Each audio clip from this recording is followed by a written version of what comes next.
Hey guys, it's Matt. I came upon this summary website that talks about not only Stephen Hawking's theory of everything and summarizing that, but some of the most accepted models of how the universe works inside the scientific community and the university research labs. And as usual, I had the overwhelming desire to make fun of it. I don't know if this is going to be funny or interesting. I just have the overwhelming desire to make fun of this, and I want you to join me in that journey. Matt, I mean, this is what you get. It's arrogant. You think you know more than these scientists. You don't understand the math. You don't have the graduate degrees. That's exactly why I can do a better job understanding the universe than these eggheads, because I haven't been brainwashed and influenced by the university machine. Duh. This is the part of the website that I found where I first started to laugh out loud, and I want to share that with you. Stephen Hawking's perspective. Matt, are you going to do the voice before this video is over? I'm absolutely going to do not the voice from Dune, the witch's voice from Dune, the Hawking voice, the voice box. Of course I'm going to do it, but not right now. Stephen Hawking was considered one of the most brilliant theoretical physicists in history, from the Big Bang to black holes. His work on the universe's origins and structure revolutionized the field. Hawking was born in Oxford into a family of doctors. Oh, so what? Blah, blah, blah. Started a university at Oxford, blah. First, what's a first class BA degree? We don't got that in the United States. Do those that get a second class, do they feel inadequate? The Trinity Hall, went to Cambridge, of course. Oh, it's always has to be the big names, the reality script. Why can't somebody do something great going to like Toledo University or some? It always has to be the big names. Isn't that a little too perfect with the reality script? Sorry. He obtained his PhD degree in applied mathematics and theoretical physics, specializing in general relativity and cosmetology, the art and science of applying makeup and hair care products? I didn't know that. First of all, I didn't know Stephen Hawking was involved in that. Second of all, I didn't even know they had that at Cambridge and Harvard. Why would he care? Who was he trying to attract? Whatever, continue. Like Isaac Newton, he was the Lucasian professor of mathematics at the University of Cambridge between 1979 and 2009. Same reality script, following along the path of Sir Isaac Newton, the Fig Newton, to change the world's views on how the universe works. The reality script's plugging in the same components. It's giving itself away. At age 21, while studying cosmetology and beauty products at Cambridge, he was diagnosed with ALS. At 21, that would have been, let's see, born in 42, that would have been about 63 if my math is right. I'm not too good at it. I know that's why I don't participate in this quantum physics stuff. So let me get this straight. Most ALS patients, like Lou Gehrig, they live like 4 to 5 to 7 years, but he lived about. He's really smart, and he knows how to get to Davenport via the map. He lived an additional 50 years. Or is it more likely some of the conspiracy freaks are right and they started to insert doppelganger dummies, or doubles? Sorry, I would say the latter. This part is really funny too, so I want to read it to you. Multiple galaxies. Our sun and the nearby stars are all part of the Milky Way galaxy. For a long time, there was a consensus that the Milky Way was the entire universe. However, in 1925, Edwin Hubble demonstrated that the Milky Way was not the only galaxy. He found many other galaxies with vast amounts of space between them. To prove the legitimacy of his theory, he had to bamboozle the entire scientific community. No, it says he had to identify how extensive these empty spaces were. Oh, makes sense. One way to directly identify a star's distance from Earth is based on brightness. The brightness of a star is based on the star's luminosity and its distance away. What? This isn't very complicated. Where's your complicated math? Therefore, if we can identify a star's luminosity or brightness, we can use the apparent brightness to calculate the distances away. Indians sitting on a hill in the Oklahoma Territory did that 200 years ago. Son, you know how far we see. This one's bright. This one's not. So can I assume, Great Bear, that this one's closer? Yeah, exactamundo. All he's doing is what the Indians did on the hills in the Oklahoma Territory. Where's the complicated math? Where's your science, sir? Hubble argued certain stars always had the same luminosity when they were near enough for us to measure. If we found such stars in another galaxy, we could assume, sir, you're supposed to be a scientist with exact measurements and math. That makes an ass out of you and me. You could assume they had the same luminosity? This horse shit got you the Nobel Prize or a freaking satellite up there, some telescope that's floating around above Boeing 747s taking pictures? Continuing to read, thus we could calculate the distance to that galaxy via its luminosity or brightness. We could be reasonably sure that our estimate is accurate if many stars in the same galaxy gave the same distance. Hubble calculated the distances to 9 galaxies this way. We now know that our galaxy is only one of 100,000 million. I don't even know what that number is presented like that. That don't make no sense to me. That a modern telescope can observe. Oh, there's another 100,000 million a modern telescope can observe. There are some 100,000 million stars within each galaxy. I don't even understand what that means. I got to stop and pause for a second. What's 100,000 million? Why don't you just say the number as it is? Okay, this took me about 45 minutes, but the number should be 100 billion, I believe. The 3 more zeros added to a million gives you a billion, and then 2 more places via the 2 zeros you need, the 10 billion mark, the 100 billion mark. Why they didn't just say that, I don't know. But the problem is, this whole thing doesn't make any sense. We can calculate distance based on luminosity. Well, how when science presents many different types of stars? White dwarf, neutron, red giant, brown dwarf, red dwarf, black hole, main sequence star, supergiant, blue giant, etc., etc. So there are different types of stars with different degrees of energy and different sizes. But you can just say you can calculate based on luminosity, like the Indians on the hill in the Oklahoma Territory would do, without knowing what type of star it is. You're contradicting yourself, sir. This don't make no sense. I thought this part was funny also. Building on general relativity and the Friedmann equations, Alexander Friedmann, a Soviet physicist and mathematician, developed models of general relativity to account for the expanding universe hypothesis. I thought Einstein did that. Who the hell's this Friedmann character? Friedmann showed that the universe is expanding so slowly that the gravitational attraction between the different galaxies is slowing the universe's expansion. As a result, the expansion might be stopping. Oh no! What happens to all of us if that happens? Then the galaxies will start moving towards each other. Oh no! And someday they'll ram together. When? How much time we got? Friedmann also suggested the universe could be expanding so rapidly that the gravitational attraction won't stop this expansion. Whew! I was worried shitless for a second there. It might slow down a bit, this expansion, but the galaxies will eventually reach a state where they're moving apart at a steady speed. Whew, what a load off. So it looks like this Friedmann, I never heard of him, but even in Russia, they cover themselves with nonsense on both sides. If this is the Soviet Einstein, it says it right here. On one side, he says, oh, the gravitational forces between galaxies, it could slow down, stop, and then start to come back together, which eventually, I guess, could reform the Big Bang and everybody smashes together. Or it could be the opposite. I don't know. It could be it's expanding so quickly the gravitational forces can't pull everything back.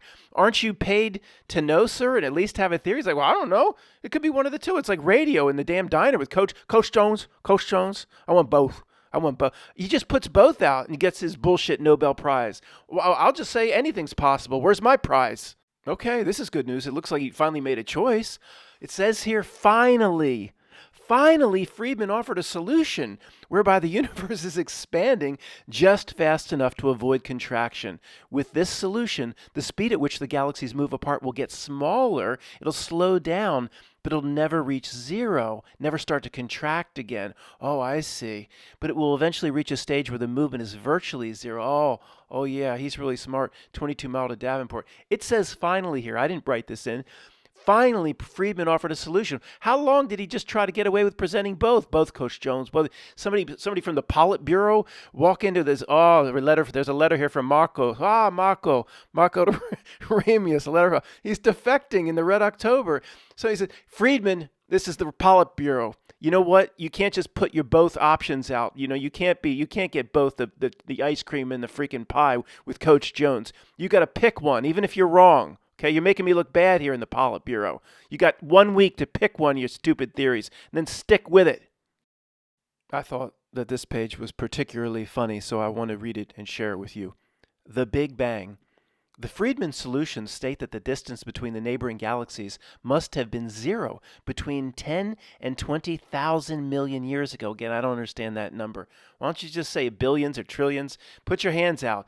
The distance between galaxies was zero. Well, does that mean they right next to each other like two fat ladies in the closet, or on top of each other, or they one? We're going to be one. You and me. What does that mean the distance is zero?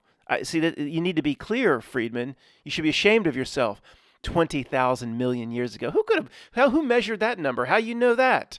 Luminosity? At that time, which we call the Big Bang, the universe's density and space-time curvature would have been infinite. What the hell does that mean? And how could anybody know that? That's impossible. What the heck is this nonsense? See, if they can do the big math and they can start talking in ways where the people that fund them don't understand what they're talking about, they can continue to get their funding and continue to get whacked off in the coat closet. This means the general theory of relativity predicts a singular point in the universe. What a bunch of absolute nonsense to anybody that has a degree or shred of common sense. They should all be ashamed of themselves. Continuing, the issue with a singular point in the universe is that this supports a biblical perspective. It does. Therefore, the church, I'm talking about the Catholic Church, of course, it's just the church. That's it. Everybody's supposed to know what you're talking about? Like there's just one? We're supposed to just assume and bow down before the Pope? Well, of course they're talking about the Catholic Church, but I don't like the way you put that. The church, what church? The Rastafarian Church of Jamaica? The church adopted the Big Bang as being a divine intervention. Oh, of course they did. The issue with a singular point in the universe is that this supports a biblical perspective. Look, I ain't no biblical scholar, but I read Genesis 1. It don't say in the beginning there was a singular point in the universe, does it? No, it doesn't say that. It says something like the Word and God said it was good. I don't remember reading no point that said, and then God created the singular point in the universe, and he said it was damn good. I don't remember that. Don't fucking put words in my mouth, whoever wrote this bot article. Reading from the middle of the second paragraph. The steady-state theory was suggested in 1948 and argued that galaxies move away from each other. However, new galaxies were continually forming in the gaps in between. Mind the gap. Is that where the London Tube got that from? The new galaxies are formed from new matter. What the hell? That is being constantly created. Hence, the universe looks roughly the same at all times and at all points in space. That's parallax. Is any first grade... Hey, spitballers in the back, put those spitballs down. Does anybody see a problem with this? Even the spitballers should be able to get this. Put them down. Anybody see a little problem here? Bueller? Any spitballers in the back? Yes! Thank you for participating. Finally, we have participation from the back. What's the problem with what's being presented here? I mean, Mr. McKinley, because they taught us, you taught us in the bullshit textbooks that we have to read, that energy, what was it, can't be created or destroyed? That's right. And if you know what that principle's called, I'll let you go. And no clearing of fields for a week. Oh, God. The law of conservation of energy? Yes! Yes! You can leave class now. Go get your VCR tape of Witness. No clearing of fields. Go ahead. You're done for the day. So let me get this straight. Our entire lives, they talk about the bedrock of scientific understanding and discovery. And one of these bedrocks, these pillars, is the law of conservation of energy. Energy cannot be created nor destroyed. It is completely constant, and it has to be that way. And all the math lines up perfectly. But in this case, it's just filled in with new galaxies were continuously forming in the gaps. It's like they sat down and their math didn't work. Well, your math don't mesh with my math. What do we do? Friedman and his little crew of helpers. What do you got for us, Mr. Helper? We could make something up. We're going to make some shit up. We have to make some shit up so your math can jive with my math. What are we going to make up? Something small? We know we're going to make up that galaxies just pop up out of nowhere in the gaps, like the London Tube, mind the gap, and people will buy it. You know why? Because they don't understand our bullshit math. That's the best I can think of. Go with it. Guys, one more minute on this. I don't want to, blow this off. I've already presented several things that are just completely ridiculous, as usual. by these scientists in their quest for Hawking's theory of everything, so everything ties together. They were so desperate in some sense here. New galaxies were continuously forming in the gaps. Where did the energy come from to form? Get another battery, a die-hard battery from Sears, which can jumpstart your broken down car. We're talking about an order. The energy would have to be on the order of 100 trillion to the 100 trillionth power more than your die-hard battery that jumpstarts you on a cold night. Where did the energy come from to form new galaxies? Oh, Matt, the gases are always forming around out there, and those gases have a lot of energy. I know about hot gases. I just built a stove. I don't see no stars forming out the back of my chimney. This is absolute bullshit. And seemingly it couldn't get any worse. The last sentence, these new galaxies are formed from new matter that is being constantly created. New matter is being constantly created. How? This sentence breaks every single scientific law that you told us was immutable, whatever that means, in first grade. Guys, to me, this goes along with the general reality breakdown. When reality melts down in front of our eyes, then even scientists, in what they say are their absolute immutable truths about how they think the universe works, how they think it works, even their own immutable theories and pillars will start to crumble. And that's, I think, what you're seeing here. New galaxies are formed, new energy comes from nowhere, and new matter is being created. What the hell is this horse shit? Oh no, look at this. The origin and fate of the universe. In the 1980s, the Vatican invited Hawking to a conference on cosmology.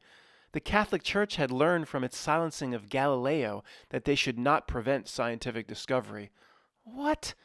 I don't even know how to make fun of this. It's so ridiculous. I don't even know how to make fun of it. If it's a little ridiculous, then you can make fun of it and it's funny. If it's so absurd, your own ability to make fun of it is compromised. Hence, they decided a better approach would be to invite many experts to advise them on cosmology. The Pope told Stephen Hawking that he should not study the Big Bang. Despite this, the Pope viewed the Big Bang as the moment of creation. Hawking would not listen to this request. Pope to Stephen Hawking, Stephen, I'm being very serious. You're not going to continue these Big Bang shenanigans anymore.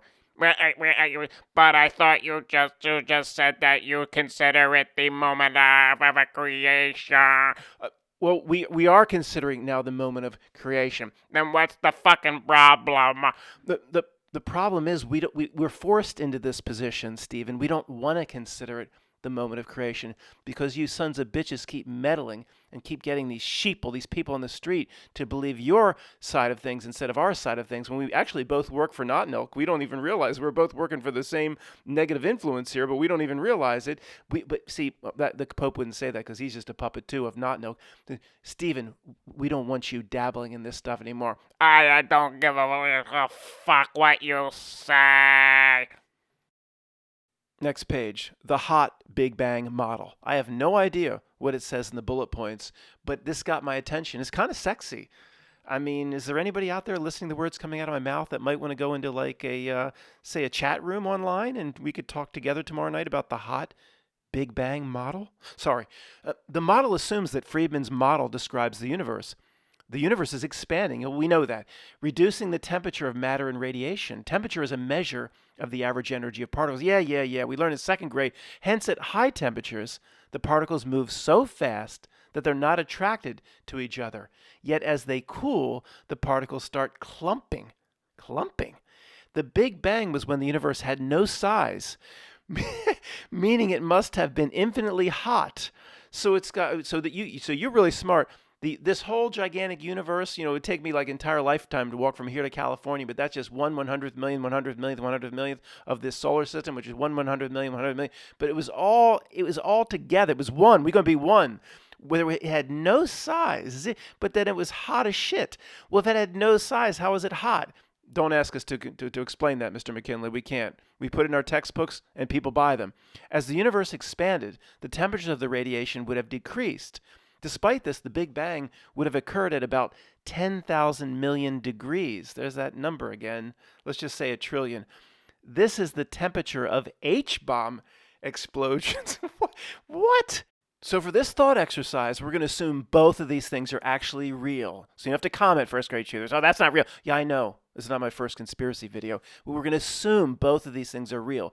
We're going to assume H-bomb explosions are real, and we're going to assume the Big Bang is real. So I just saw Oppenheimer, and he's really smart. So let me get this straight. Per what it says here, this guy with his little crew of helpers, they went out and they put some plutonium-6 or whatever inside of packed it in TNT and welded some pieces of metal and some shit and ran some wires. And they were able to create the exact temperature just from packing some dynamite around some decaying radiotypic isotope they found in Nome, Alaska. They got the same temperature as the original Big Bang. Look, I don't believe in, maybe not none of this, but I assure you, I doubt some guy that with welded metal in the Arizona desert couldn't have got quite as hot as the Big Bang. But that's what you're presenting here, and you're really smart. So this is a waste of our time. This website, guys, is supposed to be an honest representation and summary of the Stephen Hawking material. I can only assume it got it right, but I don't even think he's this stupid. The world consisted of photons, electrons, neutrinos, and some protons and neutrons. The world consisted. How do you know what the world consisted of with just a second before the Big Bang? You don't even know what really happened to Marshall, Will, and Holly when they went under that damn waterfall. What the fuck is this? We will now use this slide to undergo the exciting process of understanding what happened just seconds after Big Bang. The universe continued to expand and the temperature dropped. The production rate of electron pairs would have fallen below the rate at which annihilation was destroying them. After 100 seconds, put your hands out, 100 seconds, the temperature would have fallen to 1,000 million degrees. Fallen? That ain't no cold front. 1,000 million degrees. What was it before? Did anybody have to put a sweater on? Sam, close the damn door. It's down to 100 million degrees tonight, and stoke that fire. What the This is the temperature of the hottest stars. Well, how do they know that? At this temperature, protons and neutrons would not have the energy to escape the strong attraction of nuclear forces. Yeah, get on me all you want. I'm going to say it like that, like Philly. These protons and neutrons combined. Let's get together. Yeah. You and I should combine. Okay, this is a waste. It's all like, eventually the temperature dropped a few thousand degrees more. Blah, blah, blah. This attraction stopped the expansion and led to a recollapse. I mean, it's just nonsense after nonsense. I mean, I honestly feel sorry for anybody that has bought into this bullshit scientific description because it doesn't even stand on its own. It's literally, the story is somehow crafted so their bullshit god of math fits together. Their math has to fit together. That's why it's dark energy and dark matter. Was there any proof that 85% of the universe is dark energy and dark matter? No, but the equation says it must be there, so it must be there. Oh, I'm sorry. I'm going to shut down my whole YouTube channel, and I'm going to put up a big poster of Neil of the Grass-Fed Bison. Next slide, and we will be done soon, hopefully. Short shot number 5. What is the theory of everything? Oh, this is a quote. This is a quote by Stephen Hawking. Matt, I'll do the voice for a sentence. This is a quote from Stephen, the theory of everything. Quote, "If we do discover a complete theory, it should in time be understandable and comprehensible by everyone." And then wouldn't it be great if he was, and then all of a sudden, it's just like Pinocchio becoming real boy. All of a sudden, the real, like he was kissed by a frog or something. The real voice just came, and it just went from one voice into the other. And then Stephen sprung up and flew up into the air like Superman. Just imagine how incredible that would be. Let's do it right now. Time be understandable principle by which everyone, just a few scientists. Then we shall all be able to make part. We all should be able to take part in the discussion of why the universe exists. If we find the answer to that, it would be the ultimate triumph of human reason, for then we would know the mind of God. This don't make no sense. You're supposed to be a goddamn atheist. I'm getting confused. How can they all present atheism and then they say God every once in a while? I'm confused. What's that movie from? Oh, it's the old man in Moonstruck. He's crying. What's the matter, Papa? I'm confused. He doesn't know which Johnny Camerari is going to get married. Bottom paragraph. Physics has been able to describe the beginnings of our universe with some partial theories. These theories describe a limited range of observations. They neglect other effects that are not yet understood. The goal of cosmology and physics is to find a complete, consistent, unified theory of the world. Stephen Hawking describes this as the unification of physics, or the theory of everything. Now, you remember in elementary school, like it's similar to what Andy Dufresne did with Tommy on the board. You have to underline the noun. I think you underline limb, underline cat. Certain parts of sentences are formed via certain structure. Well, let's see the parts of the sentences here that give away the fraud of science. Let's do the Andy Dufresne Tommy thing on the board. So come on up here, Tommy. Come on up. Well, Andy, I don't speak too good. You don't speak too well, Tommy. Do the first, but you don't have to be able. You're smarter than these scientists, Tommy. Do the first one. Here's your chalk. Partial theories. That's right. It would expose it as partial theories. Next one. Limited range of observations. That's right, Tommy. See, you can do this. The next sentence. They neglect other effects. Yes. And then, like Tommy, remember in the movie, he missed limb. There's another one, Tommy. Not yet understood. That's right. So combine them all together. You have scientists presents partial theories with a limited range of observations, neglect a bunch of shit that's not yet understood. That's the real fucking meaning. Right now, as I speak, it's Saturday, and class is still in session, although the semester's winding down in most universities. So picture it at Yale and Harvard and Cambridge and Oxford and little tiny schools of liberal hell like Wesleyan and Vassar College that believe or want to be the Ivy League, Stanford University. Right now, think about it, tens of thousands of faculty in this sort of pursuit. They're preparing for their parties. All on the whoever that pays the tuition, the lobster and crab. Should we have Coleman? Should we have the cracked crab or the lobster? Can't the professor at Stanford says, I'm not paying for it. The students are. Can't we have both? They're having both. They'll have the cracked crab at $40,000 a bite. Then there'll be some wannabes that think they're so important because they wrote a book, and they'll go into the coat closet, get whacked off, and all of that. Not quite on the taxpayer money, although it is the taxpayer money, because each of these schools is getting hundreds of millions of dollars from the taxpayer through these ridiculous federal grants, but mostly from tuition money, from students that were dumb enough to waste their time on these institutions. Matt, are you saying that the tuition money is primarily going into pigs and blankets being served and professors being whacked off in coat closets? That's exactly what I'm saying, because that pursuit is more just than this science horse shit. Sorry, last screenshot on this horseshit theory of everything. Einstein spent most of his later years searching for this unified theory. We are now in a much stronger position than Einstein to develop a unified view. How? How are we in a stronger position today? There's been no breakthroughs whatsoever in this regard. They still actually quote Bohr's and Schrodinger and the stuff from 100 years ago. Other than the ability to make a phone and more smart devices, like a toaster that can pop up and kiss you on the mouth before you go to work, they haven't done anything in this regard. This is completely false.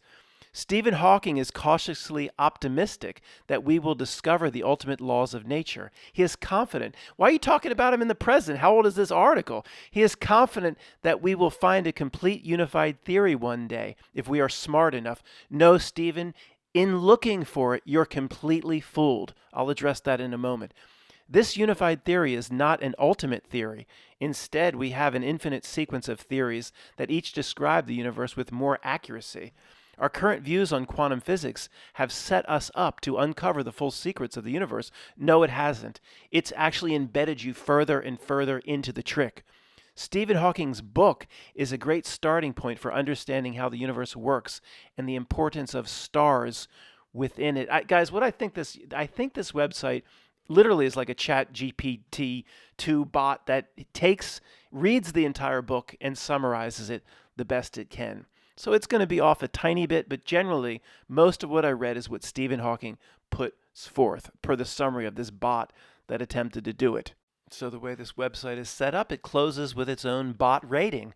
We rate, who's we? You can't call yourself we, no AI, large language model, LLM, son of a beach. We rate the theory of everything by Stephen Hawking 4 out of 5 stars. Did Siskel and Ebert give 4 stars or 5 stars to a good movie? They rated, well, cheap LL language model, why is it missing? Why you only go 4 out of 5? What, do you know something that Stephen Hawking doesn't? I mean, this doesn't make any sense. You know what? We, in the quantum of conscience community, we rate the theory of everything 0 out of 5 stars. in terms of falling for the reality trick, it's 5 out of 5. So therefore, in our Billy Madison debate, Stephen Hawking, if you were still here with us, I award you no points. And what you wrote in this book, The Theory of Everything, is so moronic, so completely idiotic, that the audience that read it and the poor patrons that bought it are worse off for having read it. I award you no points, Stephen Hawking, and God have mercy on your soul.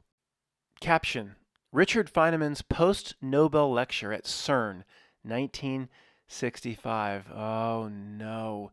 CERN was slated to be some sort of Baphomet hub, some Cernunnos center of false scientific sophistry, as early as the early 60s, even before they built their piece of shit collider. You know, the vibes and the weird shit probably that went down at CERN back through their Merovingian lineage is probably some real creepy shit that you couldn't unsee. And if any of us ever was exposed to it, thank goodness we don't go to the eyes wide shut parties that these people go to. But if anybody's screaming at me, and there's a few haters out there, oh, you can make fun of it, Matt, but you know what, old man? You ain't got no answer. You ain't got answer, old man. You ain't got no toppings.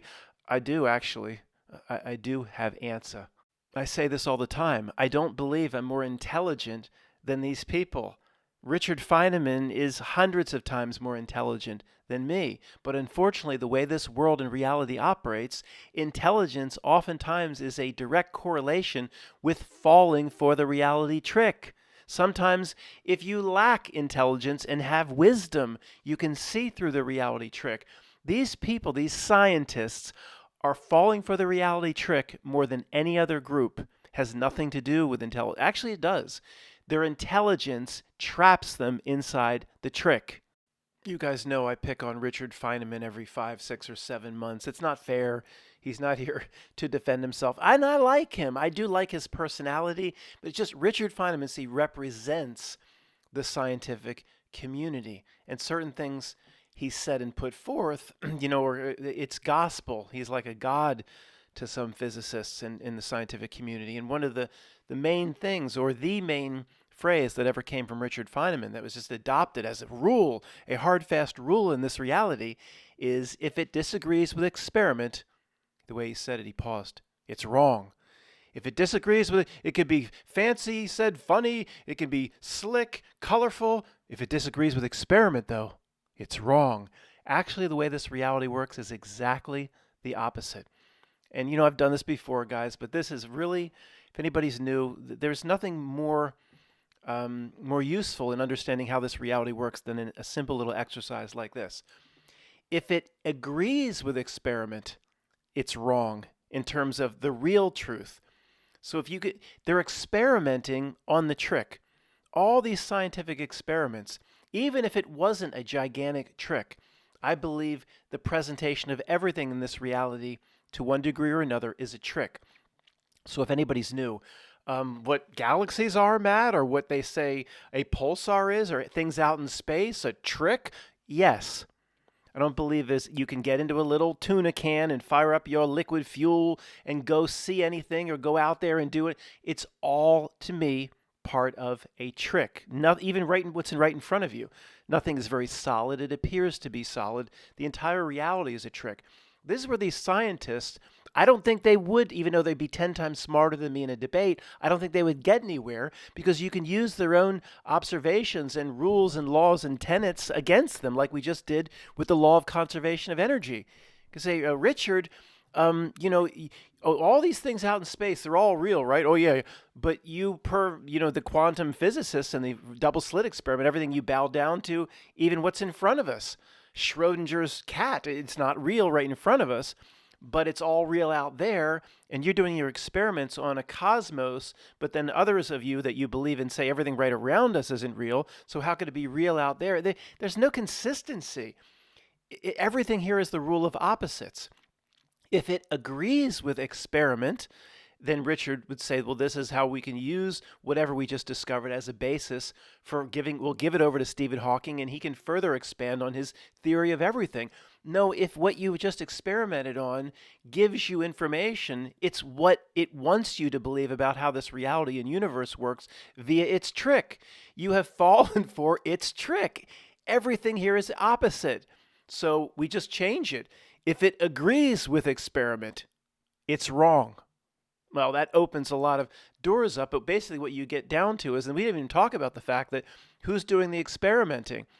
A being, like we've talked about 100 times, that only takes in 1% of the visible light spectrum. 99% of the information isn't even available via any of the five senses. If we only take in 1% of the visible light spectrum, well, then I must assume I can only touch 1%. No, that can't be, Matt. The touch, you can touch everything. Only light. Well, no, the wise man would say if one sense works this way, then they likely all do. Hearing. If a dog can hear this frequency and this bird can hear this frequency and we're limited inside of a hertz range, whatever that is, well, then I must assume, well, then that's two senses that I only get 1%. Taste. It's very rudimentary. We get, it's back of the tongue, Matt. Don't you know? Back of the tongue, salt. Oh, under the tongue, Matt's bitter. I never heard that before. We get 4 tastes or 5 basic tastes. So I must assume there's thousands of things I can't taste. Not that I want to go all around the New York subways if I got that taste powers back and lick everything up and down in the New York subway system. I don't really want that, but I'm making a point.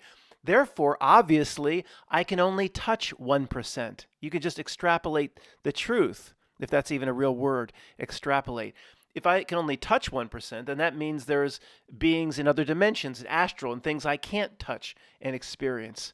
Do these scientists take any of this into account? I don't know. The ones at the creepy table know how it works. But these scientists like this in their university research parks, they're, as I said, it's the funniest thing of all time. The creepy table just laughs their ass off because they fund with billions of dollars these scientists at their university research labs where these creeps know this type of science will go nowhere. It's intended to go nowhere. They have to fund it with their billions, so the people on the street thinks that what's happening at Yale University is the cutting edge mainstream of where science is. It's going nowhere, and they know it. It's designed to go nowhere. The scientists, of course, don't believe that the entire reality is a trick. They feel through harder work and better experiments and more money. You give me more money, I'll get you truth. More money, more broom closets and more pigs in blankets, more parties. You give me more, I'll write more bogus books. You give me more money and I'll get you the truth. It is absolutely ridiculous. Some of the smartest people are some of the dumbest ass Forrest Gumps you'll ever meet at a pig in blanket, eyes wide shut party.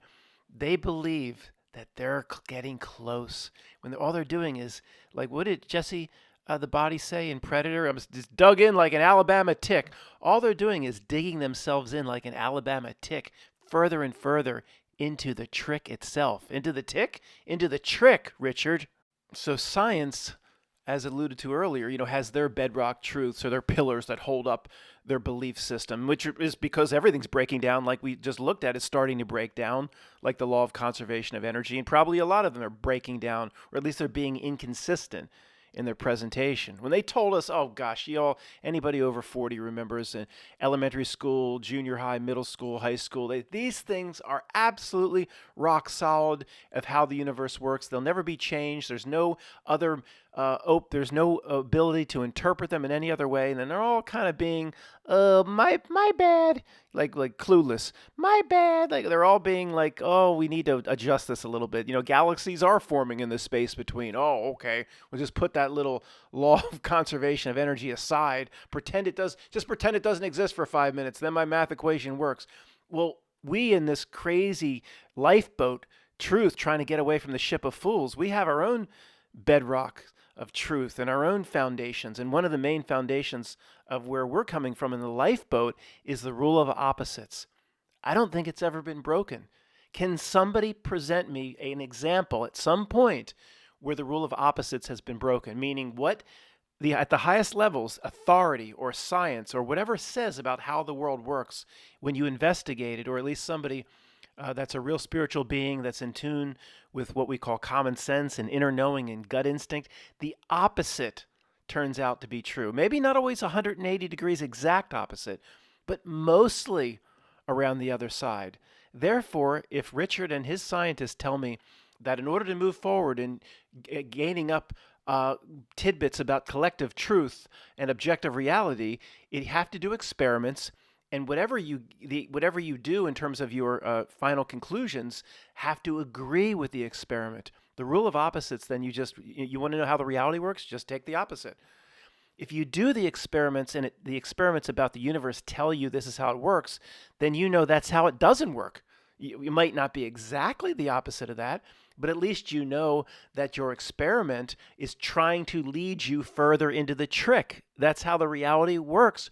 Richard, what do you do? What were you doing, Richard? That's a pretty girl down there, Richard. Richard Feynman. I mean, Matt, it's not. Why you always pick on another scientist, Matt? This is a pretty good guy. Every 6 months, he's rolling around, rolling around. Let him rest in peace.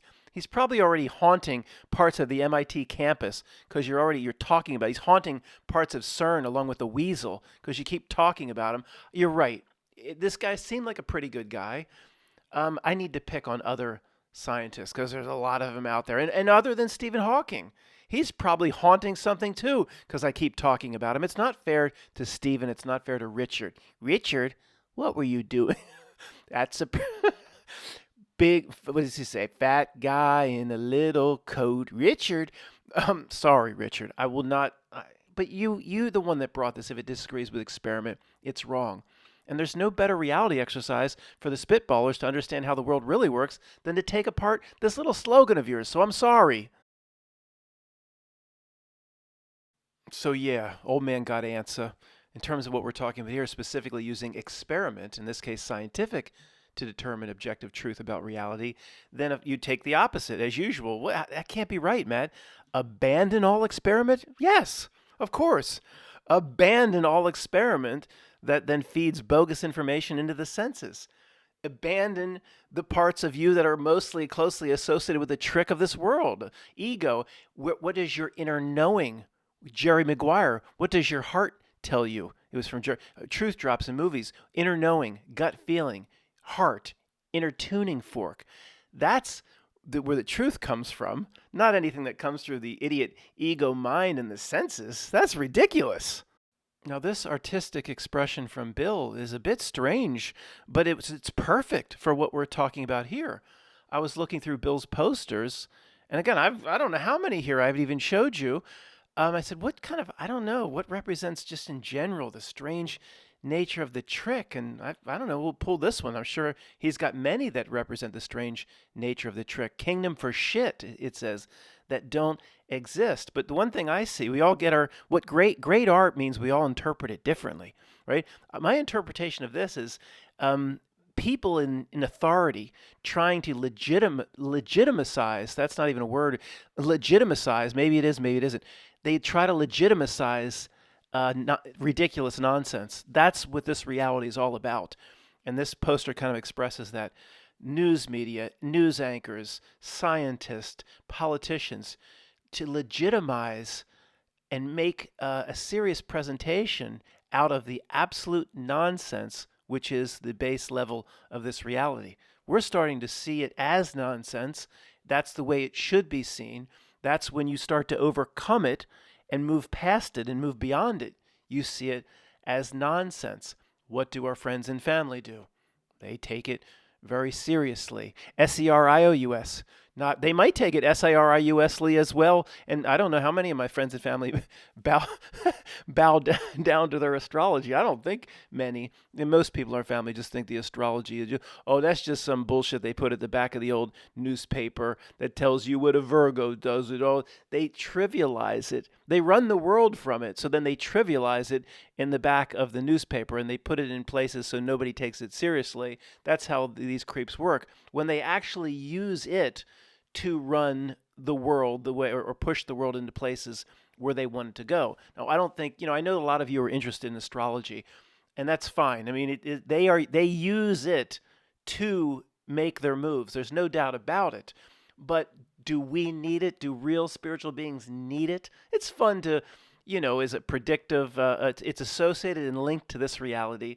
We don't need it. No, I know a lot of you spent a lot of time researching, and I don't want to downplay everything you've done. You will understand a lot about this reality, or at least how the creeps navigate through it, if you understand the astrology like Levet does.